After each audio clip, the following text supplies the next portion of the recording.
뇌진탕이라는 게 있습니다. 뇌진탕. 그래서 뭐냐면 뇌진탕이란 뭐냐? 외상에 의해 머리에 충격이 가해져 뇌의 일시적인 기능 부전을 일으키는 것을 의미 이렇게 써놨는데요. 쉽게 말씀드리면요. 우리가 물리적인 충격이 왔을 때 또는 우리가 추락에 의해서 충격이 가해졌을 때 뇌의 구조적인 변화는 일어나지 않고요. 충격에 의해서 뇌의 기능이 잠시 제 역할을 못하는 것을 이야기합니다. 그래서 뇌진탕과 뇌타박은 차이가 있습니다. 그래서 뇌진탕의 주요 증상으로는 뭐가 있냐면 일시적인 의식 상실이에요. 그래서 우리 뇌를 크게 보시게 되면 의식은 대뇌의 영역이거든요. 그렇기 때문에 의식이 기능이 일시적으로 상실이 될 수 있습니다. 두 번째가 몸의 균형을 유지하는 데 불편. 몸의 중추는 어딜까요? 균형의 중추. 소래입니다. 운동을 잘하려면 소래가 발달이 돼요. 그래서 뇌에 전체적으로 기능의 부전이 일어나기 때문에 균형을 유지하는 기능이 떨어질 수가 있어요. 그 다음에 어지럼증, 현기증, 두통이 또 일어날 수가 있습니다. 또한 네 번째 보미팅, 구토가 있는데요. 안에 있는 이물질이 밖으로 나오는 걸 얘기하죠. 그래서 우리 선생님들 꼭 요건 알고 계셔야 돼요. 머리에 충격이 오게 되면요. 반드시 보미팅이 일어납니다. 구토가 일어납니다. 그럴 경우는 머리에 충격이 있구나 판단을 하셔야 됩니다. 다섯 번째는 기억의 혼동. 이런 주요 증상이 나타나는 이유는요. 우리 뇌는 기능이 분업화되어 있거든요.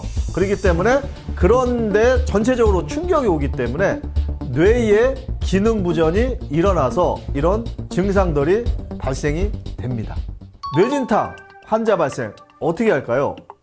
우리가 예를 들어 수상스키를 타기 전 화장실을 갔다 오는 도중에 미끄러운 바닥에서 넘어져서 어지러움을 느끼고 토하는 환자가 발생이 됐습니다.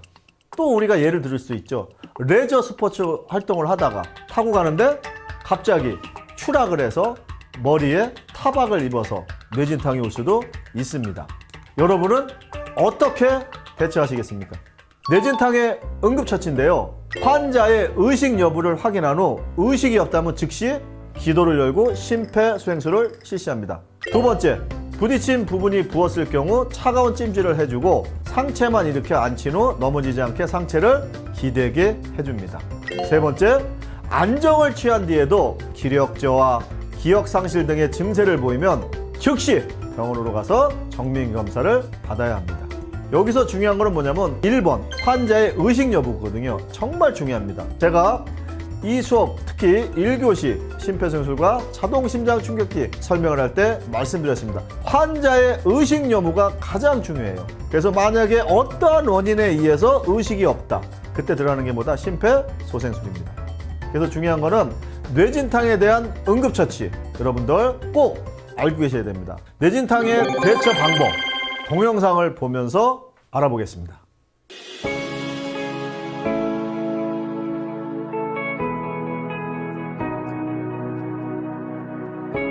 수명이 늘어나고 있는 만큼 건강에 대한 관심이 높아지면서 스포츠 활동 인구가 늘어나고 있는데요.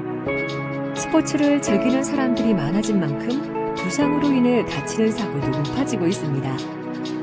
운동 중 갑작스럽게 손상을 당했을 때 응급처치 방법에 대해 알아보겠습니다. 뇌진탕으로 인한 일반적 증상으로는 일시적 의식상실, 몸의 균형 유지가 어려움, 구토 증세, 기억 혼동, 어지럼증, 현기증과 두통의 증상을 보입니다. 뇌진탕이 의심될 시 처치법에 대해서 알아보겠습니다. 환자에게 처치하기 전에 반드시 동의를 구합니다. 소속이나 이름을 밝히며 환자에게 도와줘도 되는지 여부를 묻습니다. 환자가 의식이 있다고 하더라도 갑자기 의식이 저하되거나 쇼크에 빠질 수 있으므로 환자와 대화를 시도하여 환자 의식이 저하되는 것을 방지합니다.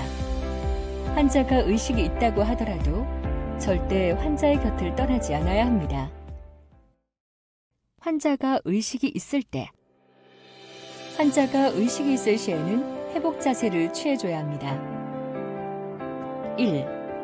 구조자와 가까운 쪽의 환자 팔을 손바닥이 위로 향할 수 있도록 머리 쪽에 올립니다. 2. 환자의 반대쪽 팔을 가슴을 가로질러 잡아당겨 손이 볼에 닿게 합니다. 3. 이후 환자의 바깥쪽 다리를 안쪽 다리 위로 가로질러 세웁니다. 4. 세워진 다리 쪽 골반과 어깨를 잡고 구조자 쪽으로 조심스럽게 돌려 옆으로 눕힙니다. 5. 옆으로 누운 자세에서 기도 열기 상태가 유지되도록 합니다.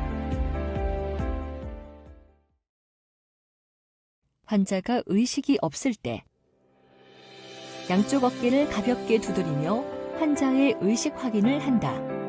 사람의 특징적인 부분을 지목하여 도움 요청을 한다.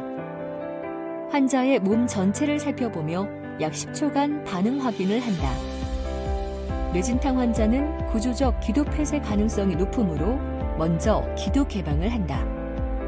지체 없이 신속하고 정확하게 가슴 압박을 실시한다.